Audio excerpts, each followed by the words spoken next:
19세기 불란스 작가인 빅터 휴고라고 하는 사람은 인간이 직면하는 세 가지 종류의 싸움이 있다고 했습니다. 첫째가 자연과의 싸움이 있습니다.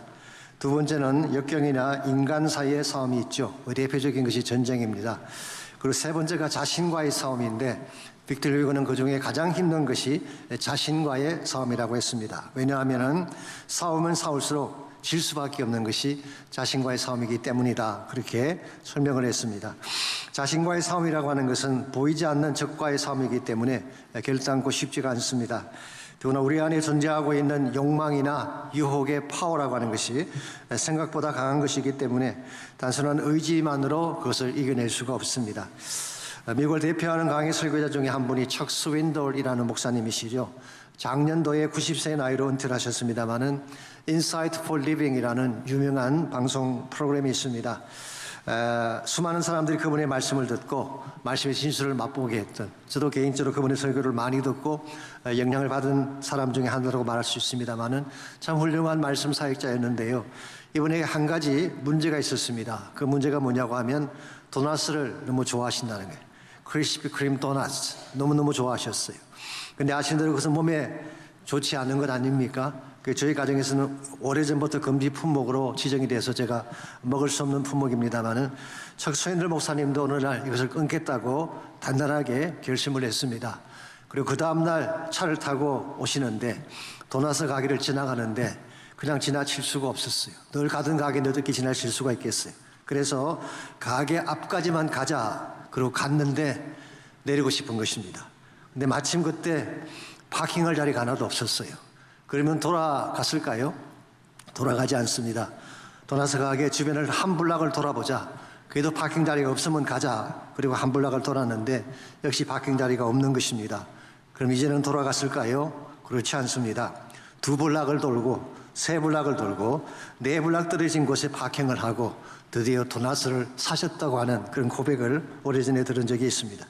우리 안에 있는 욕망이라고 하는 것, 유혹이라고 하는 것, 생각보다 스트롱한 것입니다. 이걸 이겨낸다는 것은 대단히 어려운 것입니다. 우리 모두의 내면에는 죄의 본성이라고 하는 것이 있습니다. 이 sinful nature라고 하는 것은 죄를 짓고자 하는 성향, inclination to sin을 말하는 것입니다. 사도 바울은 이것을 carnal desire, 육신의 소욕이다 그렇게 불렀습니다마는 내 안에 있는 또 다른 자아인 육신의 소욕을 나의 힘만으로 이겨낸다고 하는 것은 결단코 쉽지가 않습니다. 그래서 성경에 보시게 되면 외형적인 전쟁에서는 승리를 거두고도 자신과의 전쟁에서 실패한 인물들이 많이 소개가 되고 있습니다. 그중에 대표적인 인물이 다윗이겠죠. 다윗을 무너지게 한 것은 골리앗이 아니었습니다. 사울 왕도 아니었고 블레셋의 막강한 군대도 아니었습니다. 그를 무너지게 한 것은 자신 안에 있던 정욕이었어요. 자신의 정욕이 한 가정을 파괴시켰고 자신의 가정에도 피바람을 불고 왔고 평생 후회할 오점을 남기지 않았습니까? 모세를 무너지게 한 것도 아말렉 족속이나 바로의 군대가 아니었습니다. 40년간의 척박한 광야도 아니었어요. 민수기 20장 말씀에 보면 회중들이 원망을 했을 때, 물이 없다고 원망했을 때, 그것도 한 번이 아니고 두 번씩이나 원망했을 때에 그는 반석을 두들겨서 쳐서 물을 나오게 했습니다. 하나님께서는 분명히 반석을 명하여 물을 나오게 하라고 했음에도 불구하고 그는 마음속에는 본인의 앵걸, 분노를 이기지 못한 채 반석을 내리쳤고 그 결과 물은 나왔지만 그는 그것 하나 때문에 가나안 땅에 들어가지 못하는 불행을 겪어야 했습니다. 유다왕 히스기야의 케이스도 마찬가지입니다. 우리 모두가 알고 있는 훌륭한 왕이었죠. 성전을 청결하게 하고 산당을 다 무너뜨리고 유월절 절기를 회복해서 온 백성을 하나로 만들었던 위대한 왕. 뿐만 아니라 아수르의 산헤립이 18만 5천 대군을 끌고 왔을 때에도 믿음으로 승리를 했던 위대한 사람. 심지어 자신에게 죽음의 질병이 왔을 때도 벽을 향하여 기도함으로써 그 병마저도 이겨내었던 인물이 히스기야인데 이 모든 것을 승리한 후에 히스기야가 실패합니다. 이유가 무엇인지 아십니까? 역대하 32장 25절은 이렇게 기록하고 있습니다. 히스기야가 마음이 교만하여 그 받은 은혜를 보답하지 아니하므로 진노가 그와 유다와 예루살렘에 내리게 되었더라. 히스기야 왕의 마음이 교만했대요. 아시는 대로 바벨론에서 사신들이 왔을 때에 히스기야는 보여줘서는 안 될 성전 창구의 문을 열고 그 안에 있는 모든 보화와 모든 병참 기구들을 다 보여주었어요. 그 내면에 어떤 마인드가 있었을까요? 자기 과시죠. 봐, 내가 이런 사람이야, 우리 이와 같이 막강한 사람이야 라고 하는 교만이 등장하는 순간 히스기야는 무너지게 된 것입니다. 여러분과 저에게는 이와 같은 문제가 없을까요? 여러분과 우리 마음속에, 제 마음속에도 분명히 동일한 문제가 있습니다. 탐욕이 있고 교만이 있고 자기중심적인 죄성이 우리 모두에게 있는 것입니다. 이것을 바르게 다스리지 아니하면 아무리 위대한 일을 많이 감당을 해도 우리는 성공하고도 실패할 수가 있는 것입니다. 이런 면에서 가장 힘든 싸움인 자신과의 싸움에서 승리를 하려면 그 결과 하나님을 기쁘시게 하는 삶을 살리면 과연 무엇이 필요할지 오늘같이 봉독한 본문인 우리 열왕기하 10장을 중심으로 이것을 함께 정리해 보려고 합니다. 오늘같이 읽은 본문에 보시면 외적으로는 엄청난 개혁을 이룩했지만 정작 자신은 계획하지 못했기 때문에 성공하고도 실패했던 예후의 모습이 소개가 되어 있습니다. 지난주에 말씀을 드린 것처럼 그동안 예후는 북왕국을 새롭게 만들기 위해 엄청난 개혁을 단행을 했죠. 요람을 죽였습니다. 아시아를 죽이고 이스벨을 처형함으로써 바알의 뿌리를 뽑아냈습니다. 그리고 사마리아 성에 편지를 보내서 그곳에는 아합의 아들 70명의 목을 광주리에 담아 보내게 했습니다. 또한 예후가 사마리아로 가던 도중에 아하시아의 형제 42명을 만났는데 모두 다 처형을 했습니다. 아하시아 형제들도 똑같은 바알 숭배자들이었기 때문이죠. 그리고 오늘 같이 그 본문에 보시게 되면 사마리아에 도착한 예후가 바알을 위한 대회를 열게 됩니다. 전국에 있는 모든 바알 숭배자들을 바알의 신당에 모이게 한 후에 한 명도 도망가지 못하게 만들고 전원을 다 죽였습니다. 그리고 바알 목상들을 끄집어내서 불태워버리고 바알의 신당을 허물고 그것을 변소로 만들었다고 오늘 본문은 기록합니다. 가장 모욕적인 장소로 만들었다, 그런 뜻이겠죠. 여러분, 여기까지를 보게 되면 외형상 예후의 개혁은 분명히 성공적이었습니다. 일찍이 이와 같이 철저하게 바알을 제거한 예가 없었습니다. 그런데 28절과 29절을 보겠습니다. 한 가지 미흡했던 보다 더 중요한 근본적인 문제 하나가 28절과 29절에 소개가 되어 있습니다. 예후가 이와 같이 이스라엘 중에서 바알을 멸하였으나 이스라엘에게 범죄하게 한 느밧의 아들 여로보암의 죄, 곧 베델과 단에 있는 금송아지를 섬기는 죄에서는 떠나지 아니했다고 했습니다. 분명히 바알은 죄가 있는데 오랫동안 숭배해왔던 금송아지는 그대로 두었다는 것입니다. 결국 예후의 개혁이라고 하는 것은 이스라엘이 입고 있던 바알의 옷을 벗겨버리고 그 대신 금송아지 옷을 입힌 것에 불과한 것입니다. 이와 같은 것을 진정한 개혁이라고 할 수가 있을까요? 우리는 여기서 한 가지 물어야 될 질문이 등장합니다. 왜 그 막강한 예후가, 이스라엘 전체를 뒤흔들 정도의 파워를 가졌던 예후가 금송아지를 제거하지 못했을까라고 하는 질문입니다. 한 두 가지 정도의 이유를 짐작해 볼 수가 있습니다. 첫 번째는 금송아지라고 하는 것은 너무 오랫동안 이스라엘이 섬겨왔던 우상이기 때문입니다. 아시는 대로 금송아지는 이스라엘 백성이 출애굽한 직후부터 섬겼던 우상이죠. 출애굽기 32장에 보면 모세가 산에서 드디어 내려옴을 보고 아론의 백성들에게 명합니다. 너희들이 가지고 있는 모든 금고리를 가져와라. 그리고 그것을 녹여서 만든 것이 금송아지였습니다. 물론 하나님의 진노로 외형상으로는 금송아지 진노를 스탑했지만 그러나 이스라엘 백성의 마음 깊은 곳에는 금송아지라고 하는 오래된 우상의 뿌리가 새겨져 있었던 것이죠. 이걸 잘라낸다는 것 쉽지 않았던 것입니다. 두 번째 이유는 금송아지의 파워가 생각보다 강했기 때문입니다. 여러분, 성경에서 하나님과 대칭되어지는 유일한 파워가 무엇인지 아십니까? 하나님과 대칭 관계에 있는 유일한 파워, 그게 바로 맘몬이라고 하는 돈의 우상입니다.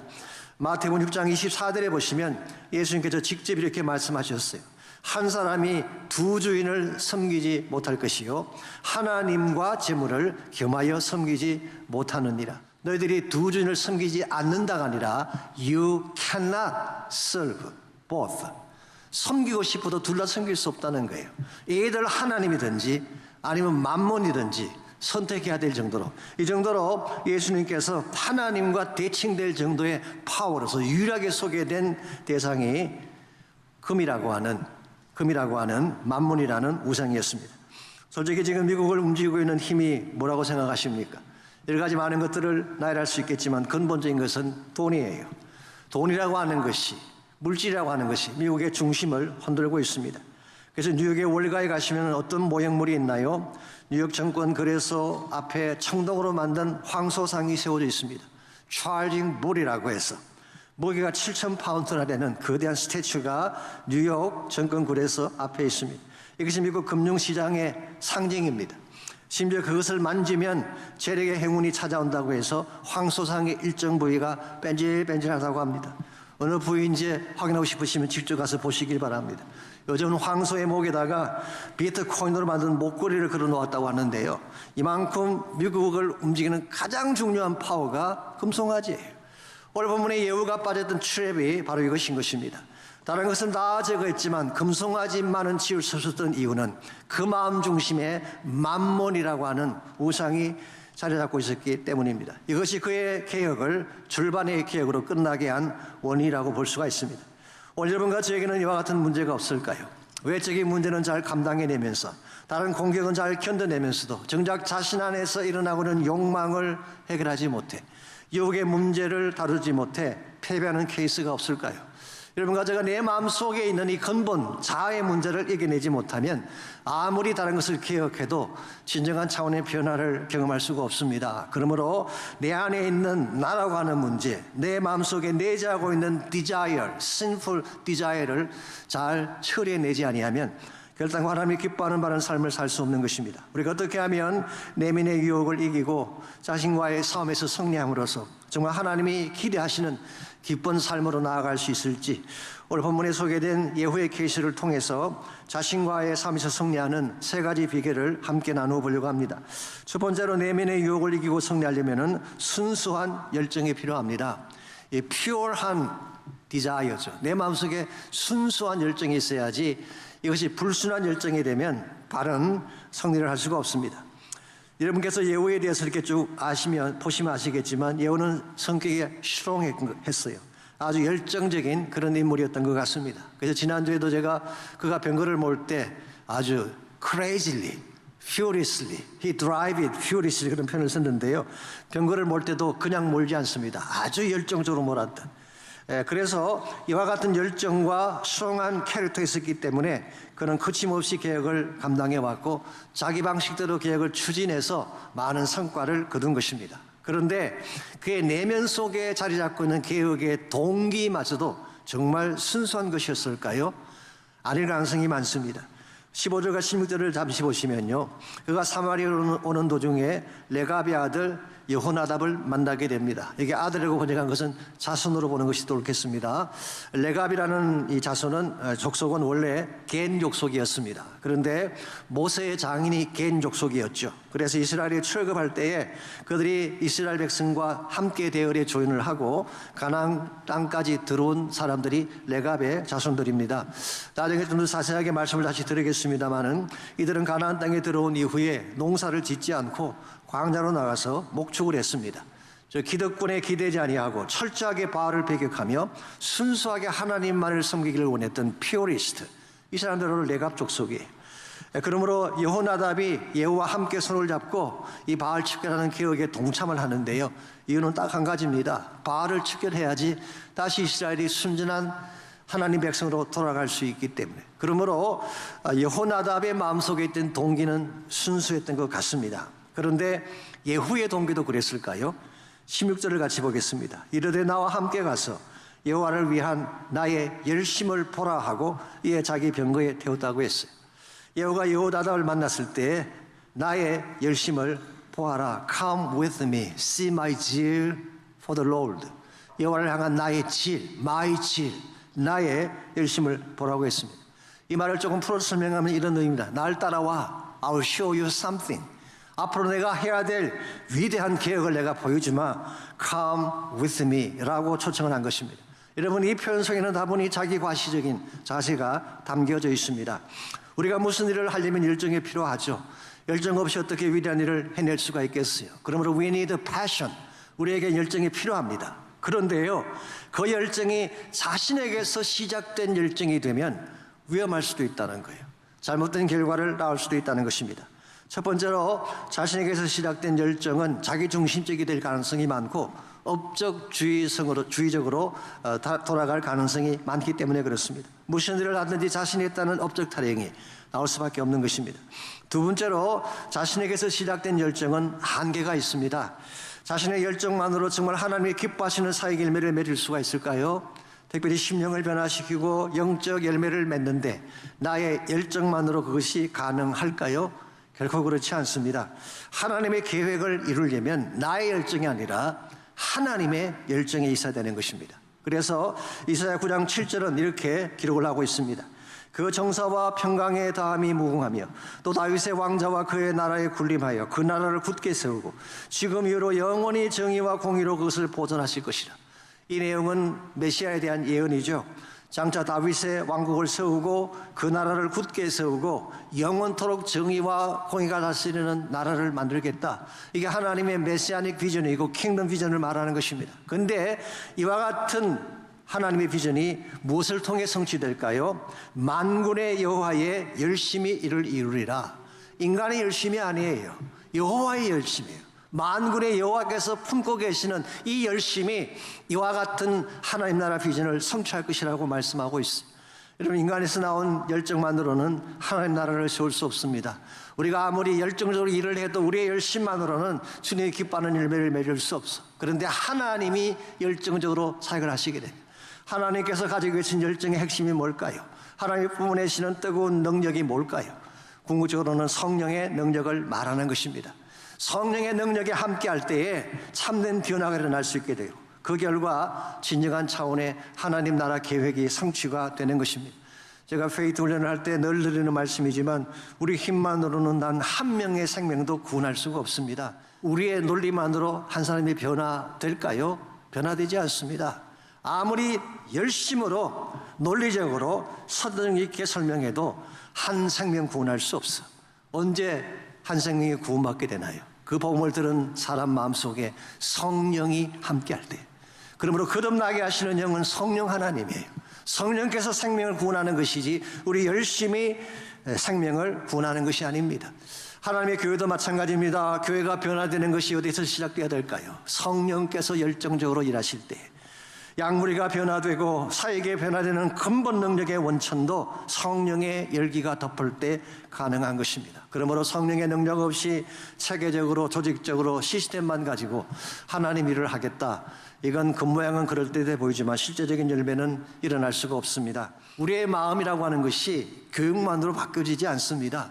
논리적인 설득이나 제도적인 개선만으로 바뀌어지지 않아요. 내 마음의 근본을 바꾸려면 성령께서 우리 마음을 변화시켜줘야 되는 것입니다. 이런 면에서 우리가 하나님 나라 사역을 감당할 때에 열정이 필요하긴 하지만 열정만으로 안 됩니다. 특별히 자기중심적인 열정, 자기중심적인 사고의 틀을 내려놓고 성령이 우리 마음을 다스리게 할 때에 하나님이 기뻐하시는 열매가 맺혀지게 되고 하나님이 원하시는 개혁이 일어나게 되는 것입니다. 그러므로 참된 개혁, 참된 변화를 이루기를 원한다면 성령이 우리 마음을 다스려야 되는 것입니다. 두 번째로 내면의 유혹을 이기고 승리하려면 바른 가치관을 가져야 됩니다. 세상적인 가치관이 아니라 하나님을 최대 가치로 여기는 하나님 중심의 가치관이 만들어져야지 진정한 변화가 일어나는 것입니다. 예후는 바알을 척결하고 혁명에 성공을 함으로써 우리가 아는 것처럼 이스라엘의 왕위에 오르게 됩니다. 이 말은 세상 모든 사람들이 부러워할, 열망할 수 있는 최고의 자리에 올랐다는 뜻이겠죠. 그런데 예후는 왕위에 오르긴 했지만 스틸 그의 마음 중심에는 금송아지가 그대로 남아 있었습니다. 이런 측면에서 예후가 정말 소중히 여겼던 보안은 하나님이라기보다는 그 마음 속에 있는 금송아지다, 그렇게 보는 것이 옳을 것입니다. 자, 그렇다면 예후와 함께 혁명을 일으켰던 레갑의 자손 여호나답은 어떻게 했을까요? 사실은 여호나답도 혁명에 함께 동참을 했기 때문에 자신의 지분을 요구할 수 있었을 것입니다. 예후 왕조가 계속되는 동안에 떵떵거리는 군문 세도가의 지위를 누릴 수가 있었을 것입니다. 그런데 그는 그렇게 하지 않습니다. 다시 그가 원래 있던 장소인 광야로 돌아갑니다. 혁혁한 공을 세웠는데 아무런 농공 행상을 따지지 않고 말없이 다시 광야로 돌아가는 여호나답, 멋있지 않습니까? 얼마나 멋있는 장면이에요. 왜 그랬을까요? 아마도 그의 마음속에 이와 같은 가치관 때문일 것입니다. 주님 한 분 기쁘게 했으면 됐지 더 바랄 것이 무엇인가 라고 하는 마음의 가치관이 그를 다시 광야로 돌아가게 한 것입니다. 이렇게 해서 여호나답과 레겝 사람들은 무대에서 사라지게 됩니다마는 성경을 보게 되면 다시 무대에 등장을 합니다. 그게 언제인지 아십니까? 오늘 본문이 있고 나서 약 250년이 지난 후에요. 예레미야 35장을 보시게 되면 예레미야 시절에 이들이 다시 등장합니다. 예레미야 35장 2절입니다. 너는 네갑 사람들의 집에 가서 그들에게 말하고 그들을 여호와의 집 한방, 즉 성전 안에 있는 한방으로 데려다가 포도주를 마시게 하라. 하나님께서 예레미야에게 뜬금없는 그 일을 시키십니다. 네갑 사람들을 성전 한방으로 데려와서 포도주를 마시게 하라고 하는 것입니다. 그랬더니 그들이 어떻게 답을 했을까요? 6절과 7절입니다. 그들이 이르되 우리는 포도주를 마시지 아니하겠노라. 레갑의 아들 우리 선조 요나답이, 여기 요나답은 오늘 본문에 나오는 여호나답과 동일 인물입니다. 요나답이 우리에게 명령하여 이르기를 너희와 너희 자손은 영원히 포도주를 마시지 말며 너희가 집도 짓지 말며 파종도 하지 말며 포도원을 소유하지도 말고 너희는 평생 동안 장막에 살아라. 그리하면 너희가 머물러 사는 땅에서 너희 생명이 길리라 했으므로, 그들이 포도주를 거절한 이유는 그의 선조인 요나답이 포도주를 마시지 말라고 분부했기 때문이라는 것입니다. 여러분, 다시 말씀드리지만 요나답이 살았던 시기는요, 오늘 본문이 이 시대는 BC 한 840년경이에요. 그런데 예레미야가 사역하던 시기는 BC 580년입니다. 그럼 몇 년 정도 차이가 나나요? 840 빼기 580을 하면 260여 년이 나오죠. 260년 전에 조상 요나답이 했던 그 분부를 지금까지 지켜왔다는 거예요. It's amazing. 여러분, 여기서 포도주를 마시지 않았다고 하는 것은 단순히 금욕적 삶을 살았다 그런 뜻이 아닙니다. 그보다 더 큰 의미가 있어요. 이스라엘의 주류 사회가 추구하던 삶을 against했다는 뜻을 담고 있습니다. 여러분 아시는 바대로 이스라엘이 바알을 섬기게 된 이유는 바알이 농경신이었기 때문이잖아요. 그들이 가나안 땅에 정착하게 되면서 농경시대가 시작이 됐습니다. 특히 북왕국에 있던 이스라엘 평원은 곡창지대였어요. 그러므로 비가 오는 것이 참 중요하고 농경신이 필요했죠. 그래서 그들은 바알을 열심을 다해 섬겼고, 그들이 가장 가치 있게 생각하는 것이 뭔지 아십니까? 넘치는 포도를 수확하고 포도주를 마시는 것이 그들이 생각하는 성공의 장면이었어요. 그러므로 레갑 자손들이 포도주를 먹지 아니한 이유는 바알에 안겨주는 풍요로운 삶을 거절한다고 하는 거룩한 몸짓이었던 것을 알 수가 있습니다. 그래서 그들은 광야로 나가서 평생 장막에 거하며, 장막은 텐트를 말합니다. 임시 거주에 살면서 광야에서 그들의 삶을 살아왔던 것입니다. 이와 같은 것을 260년 동안 지켜온 사실을 하나님께서 아시고, 이 레갑인의 순종을 예레미야 시대 유대인들에게 보여주시기 위해 레갑 사람들에게 포도주를 권한 것입니다. 그랬는데 레갑 사람들은 250년 전에 주어진 그 말씀을 지금까지 순종한 반면, 그 당시 유대 사람들은 어떻게 했나요? 이것을 보고서도 끝까지 불순종함으로써 멸망을 자초한 것입니다. 이 사실을 목격하신 하나님께서 19절에서 다음과 같이 약속해 주셨어요. 레갑의 아들 요나답에게서 내 앞에 설 사람이 영원히 끊어지지 아니할 것이다. 그 자손이 영원히 내 앞에서 끊어지지 아니하고 나와 함께 가겠다는 너무나 귀한 약속을 그들에게 부어주신 것입니다. 실제로 레갑 자손들은요, 바벨론의 포로로 끌려가지 않습니다. 유다 민족이 망한 이후에 예루살렘으로 돌아와서 거기서 살았어요. 그리고 느헤미야 3장 14절에 보시면은 느헤미야가 무너진 예루살렘 성벽을 재건하고 문을 달 때에 레갑 자손이 참여한 사실이 기록이 되어 있습니다. 느헤미야 3장 14절입니다. 분문은 베탓게렘 지방을 다스리는 레갑의 아들은 역시 자손이죠. 말기야가 중수하여 문을 세우며 문짝을 달고 자물쇠와 빗장을 갖추었다고 했어요. 이 분문을 달 때는 베탓게렘 지방에 살고 있는 레갑의 자손들이 그 문짝을 다는 일을 맡았다는 것입니다. 베탓게렘이라는 지역이 어디를 말할까요? 오늘날의 라못 라헬 지역이라고 합니다. 이것은 베들레헴 근교를 말하는 것입니다. 그러므로 레갑 자손들은 바로 베들레헴 근교에 수백 년 동안 양을 치며 목자로 살아온 것입니다. 이 사실을 우리가 보면서 느껴지는 바가 없나요? 뭔가 마음에 와닿는 것이 없습니까? 예수님께서 지금부터 2000년 전에 탄생하실 때 제일 처음 성탄의 소식을 들었던 사람들이 누구였나요? 베들레헴 근교에서 양을 치던 목자들이었어요. 메시아의 탄생 소식은 왕궁에 제일 먼저 전해진 것이 아닙니다. 대제사장이나 종교 귀족들에게 가장 먼저 전달된 것이 아니라 들에서 양을 치는 목자들에게 제일 먼저 전달이 됐어요. 자, 그렇다면 베들레헴 근교에서 오랜 기간 동안 양을 치던 이 목자들이 누구의 자손일까요? 물론 100% 단정할 수는 없지만 most likely 레갑 자손의 후손들일 가능성이 대단히 많습니다. 만일 이것이 사실이라면 이보다 더 큰 축복이 어디 있겠어요? 마태복음 2장에 보시면은 메시아께서 오셨을 때 온 예루살렘 성이 소동했다고 했어요. 요란하게 터모일이 일어난 것입니다. 그 반면에 누가복음 2장에 보시게 되면 목자들은 지극히 높은 곳에서는 하나님께 영광이요 땅에서는 하나님이 기뻐하신 사람들 중에 평화로다, 이 천사들의 찬양을 듣고 최초로 예수의 탄생 소식을 전하는 자들이 되었습니다. 여러분, 어느 것이 더 놀랍고 위대한 축복일까요? 왕궁에서 금송아지를 섬기며 포도주를 마시는 것과 이 레갑 자손들의 축복을 비교할 수가 있을까요? 비교할 수가 없습니다. 우리는 흔히 들에 양을 치는 목자들이 성단 소식을 전했다고 하니까 가장 비천한 사람들에게 하나님의 복음이 전했다라고 해석을 했지만 그 이상의 의미를 담고 있는 것 같습니다. 악한 시대의 가치관을 거스리고 하나님께 순종하는 것을 최대의 가치로 여겼던 레갑 사람들, 이들을 통해 메시아의 첫 소식이 전달된 거예요. 그래서 실제로 베들레헴 근교에 가보시면은 목자들의 들판교회라고 하는 교회가 지금도 세워져 있습니다. 사랑하는 성도 여러분, 황금을 최대 가치로 여겼던 예후의 가문은 4대로 끝이 나고 맙니다. just 4대로. 그러나 하나님을 최대 가치로 삼았던 레갑 자손은 영원토록 빛나는 하나님의 영광에 참여하는 자들이 된 것입니다. 그러므로 금송아지를 따라 살지 마십시오. 금송아지는 결코 여러분에게 행복을 보장해 주지 않습니다. 우리를 노예로 삼고 우리를 착취하고 우리 기쁨을 빼앗아가는 것이 금송아지인 것입니다.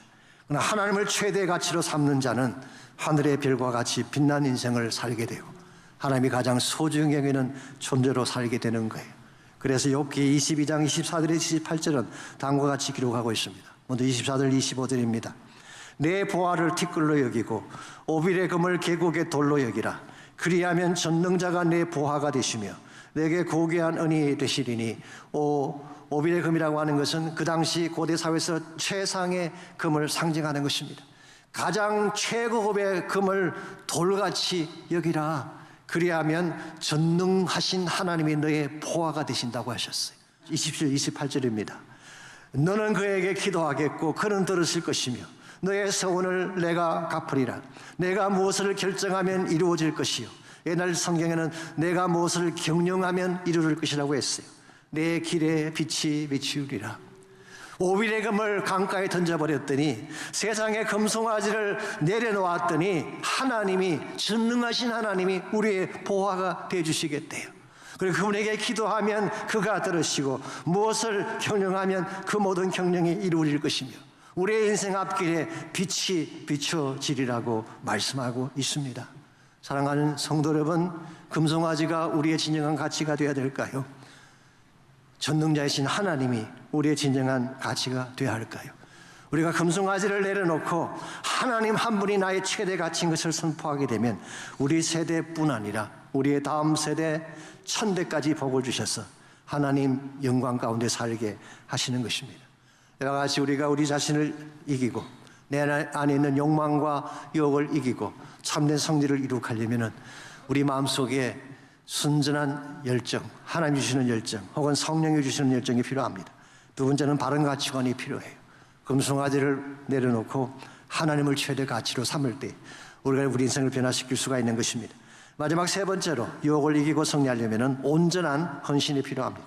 전심을 다한 헌신을 말하는 것입니다. 여러분, 오늘 본문 31절을 보게 되면 예후가 정말 개혁을 잘하긴 했는데요, 그의 개혁이 외적인 차원에서 끝날 수밖에 없었던 이유가 31절에 소개가 되어 있습니다. 그러나 예후가 전심으로 이스라엘 하나님 여호와 율법을 지켜 행하지 아니하며 여로보암이 이스라엘에게 범하게 한 그 죄에서 떠나지 아니하였더라. 여기에 문제가 뭔지 아십니까? 여러분, 예후가 하나님 사랑하지 않은 거 아니에요. 여호와가 율법을 지키지 않은 것 아닙니다. 여호와는 하나님도 사랑했고 율법도 지지 않은 사람이었어요. 근데 뭐가 문제라는 것입니까? 전심을 다하지 않았다는 거예요. 하나님을 사랑하긴 하는데 전심을 다하지 않았어요. 율법을 지키기는 지키는데 전심을 다하지 않았어요. 전심이라고 하는 말은 undivided heart, whole heart를 말하는 것입니다. 나누어지지 않은 마음, 깨어지지 않은 마음, 갈라지지 않는 마음을 전심이라고 하는 것입니다. 여러분, 우리가 만일 우리의 마음이 하나님에게 전심을 다 쏟지 아니하고 갈라진 가운데, 디바이드 되어 가운데 세상이나 다른 것에도 마음을 주게 된다면 이게 진정 하나님을 기쁘시게 할 수가 있을까요? 여러분, 신앙생활이라고 하는 것은 하나님의 관계성에 대한 것 아닙니까? 특별히 사랑의 관계, intimate relationship이 하나님과 우리의 관계성입니다. 그 말의 뜻은 뭐냐고 하면 하나님과 우리 사이에 무엇도 개입돼서는 안 된다고 하는 독점적인 관계라는 뜻입니다. 그러므로 우리의 마음이 나누어졌다는 것은 이 하나님과의 관계의 근본에 문제가 생겼다는 의미일 수가 있습니다. 제가 자주 말씀드리긴 합니다만은 예를 들어서 남편이 아내에게 이렇게 말을 합니다. 내가 당신을 80% 사랑하고 나머지 20%는 옆집에 미스 리를 사랑할게. 괜찮겠지? 그래도 당신에 대한 사랑이 4배나 많잖아. 그렇게 이야기하면 정말 괜찮을까요? 귀사되게 안 얻어 터지면 다행입니다. 어떤 자매님들이 그걸 오케이 하겠어요? 참된 사랑은 100%라 해야 돼요. 그래야 참된 사랑이 되는 것입니다. 하나님과 우리 관계가 바르게 되려면 전적으로 나의 마음이 그분을 향해야지 세상을 향하고 금송아지를 향하고 하나님 아닌 다른 불순물을 하나님과 나 사이에 끼게 된다면 결국 우리는 하나님을 바르게 섬길 수가 없고 진정한 개혁을 이룩할 수가 없는 것입니다. 그래서 역대하 16장 9절은 다음과 같이 말씀하고 있습니다. 여호와의 눈은 온 땅을 두루 감찰하사 전심으로 자기에게 향하는 자들을 위하여 능력을 베푸신다고 했어요. 전심을 자기에게 쏟는 사람, whose hearts are fully committed to him, whose hearts are totally committed to him. 하나님은 전심으로 하나님께 마음을 향하는 자를 찾고 계시고 그런 자에게 능력을 베푸신다고 말씀하고 있습니다. 그러므로 우리 크리스찬 삶이 정말 건강하고 생기가 넘치기를 원한다면 하나님이 내 인생의 전부가 되어야 돼요. 내 마음이 하나님으로 가득 차야 되는 것입니다. 우리가 자신과의 싸움에 질 수밖에 없는 이유를 제가 sinful nature 때문이라 말씀드렸는데요. 우리 안에는 죄성 때문에 우리를 이기지 못하는 것입니다. 그렇다면 sinful nature를 이길 수 있는 능력이 어디 있을까요? 나에게 있지 않습니다. 영적인 능력인 성령의 파워에 있는 거예요. 그러므로 내 안에 있는 나의 모든 죄성을 정복하고 참된 차원의 승리를 이루려면 성령의 능력이 내 안을 가득 채워야 되는 것입니다. 우리의 마음 중심에 하나님의 영신 성령께서 가득 찰 때 우리 안에 있던 죄악이 떠나갑니다. 금송아지가 떠나가게 되는 것입니다. 탐욕의 결박이 풀려지게 되고 참된 차원의 자유와 기쁨을 누리게 되는 것입니다. 그러므로 여러분이 정말 승리하기를 원한다면 여러분 성령의 full presence를 간구하시기를 바랍니다. 예배 드릴 때 그냥 예배하지 마십시오. 전심을 다해 예배해 보세요. 예배가 달라집니다. 근성으로 기도하지 마십시오. 전심을 다해 한번 부르짖어 보세요. 응답이 분명히 달라질 것입니다. 하나님을 사랑하되 전심을 다해 사랑하고 그분이 나의 최상의 보호화가 되도록 하나님에게 전심을 쏟으면 그분이 여러분에게 최상의 능력을 부어주시고 최상의 축복을 베풀어 주시는 것입니다.